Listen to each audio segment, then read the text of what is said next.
this video is going to go over some visuals for you on meal prepping. So we have the grocery list already, which you should have printed and already gotten your groceries at this point. And then we are going to go through a couple of days of meal prep. I normally only do up to 3, maybe 4 days of prep at the most, because I want to make sure my food's still fresh, and also I don't want to overwhelm myself. So I'm going to show you how I do it, and the key thing I want you to remember is keep it simple. Don't overwhelm yourself. I know that the meal plan might have different meals every single day, but that's just to give you variety. You don't have to do every single meal exactly as it says. You can use some of the food you prep for leftovers. So let's get started. As I go into my fridge and see what I have, and fortunately today my husband has already organized a lot of this and I've already started pulling out things. But I go through and see what I have, and I normally pull everything out so that I can get it organized and make sure I'm not overbuying things. But I've already done that, so that would be my first step, even before grocery shopping. Going through, seeing what I have, and organizing my refrigerator and pulling the things out that I know I'm going to use to prep.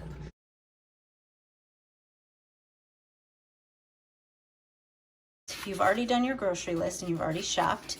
So next is to go to your actual meal plan and see the things that you're going to prep.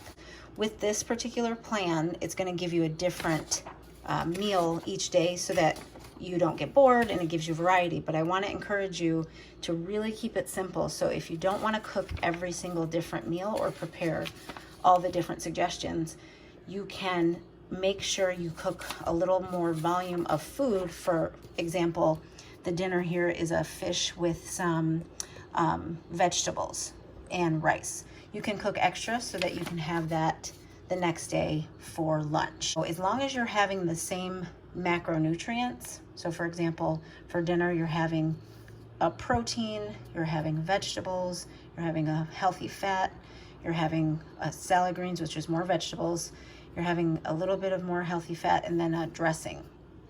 Lunch, you're kind of having the same thing.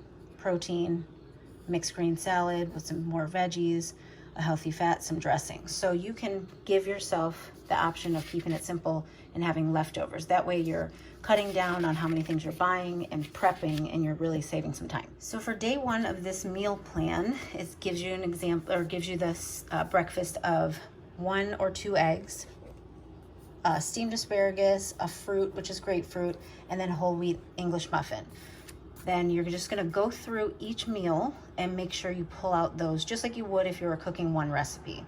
But you're going to pull these things out and section them out. You want to have a clean space in your kitchen to not only get the food out, but you also want to have a place to prep and cook the food. So I've already prepared some of these pans because I know I'm going to use them, and cleaned for the most part the kitchen to make sure I have space to move around, especially if you have a small kitchen like mine.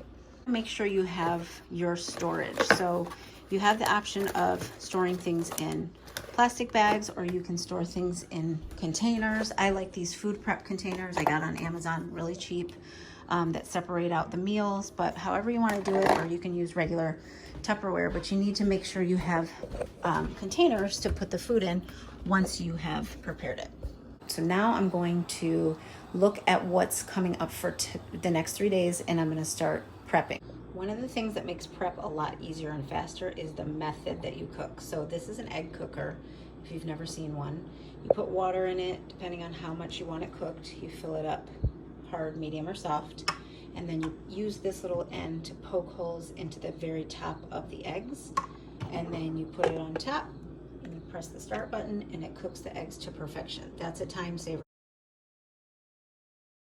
For the poached egg for day 1, I'm choosing to boil mine because that's going to avoid me having to cook in the morning, and I don't mind a boiled egg. So whatever's easiest for you and whatever will make you enjoy it the most, that's the method.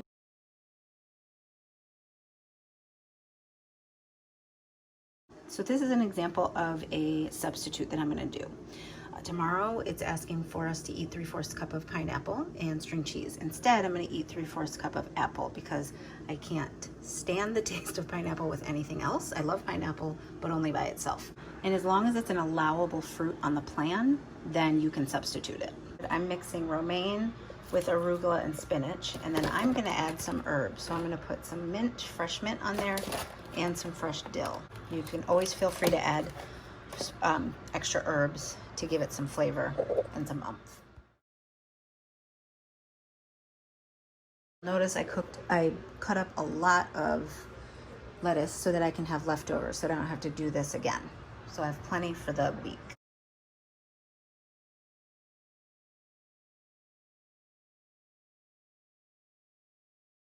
This is a huge hack. This is frozen brown rice that I got from Trader Joe's, but you can get it almost any grocery store. And you just put it in the microwave for 3 minutes and it cooks to perfection. One little hack I want to show you guys is using these. These are little travel shampoo containers. So just go to Target, Walmart, CVS, wherever, grab yourself some of these brand new ones, and then you can use these as travel. This is olive oil. I put balsamic vinegar in there. This is a really cool hack. All right, meal prep is finally done. So I have leftovers. I have everything I need for day 1, 2, and 3. So now all I need to do is portion out. So I got my lunch portioned out. That's done. I'm gonna be doing a boiled egg. So an egg with 8 steamed asparagus. So I just grab one of these and pack it in. English muffin. So I don't eat that because it makes me a little bloated, but I do get these low carb tortillas. Remember, if something doesn't sit well with you, or you know that you don't digest it well, or it's not something you eat, then just modify it. But this is how you prep your food. You cook in bulk, and then you look at your meal portions for the day, and you grab and go. So sometimes people feel like meal planning is complicated. It's not. You just need to cook a volume. So cook a big portion of broccoli, a big portion of rice, a big portion of chicken, and cut up veggies and fruits. If you can't cook on a certain day, at least cut up your little things, like get your snacks set out. That's easy. Cut up veggies. Things that are time consuming and are really kind of busy work, get those out of the way. That way during the week, you just have to do a couple things, maybe throw something in the oven, and then you're done. I hope this helps you, and I'm really, really excited for everybody to have a strong start. As always, if you have questions, you know exactly where to find me. So just reach out, and happy day 1.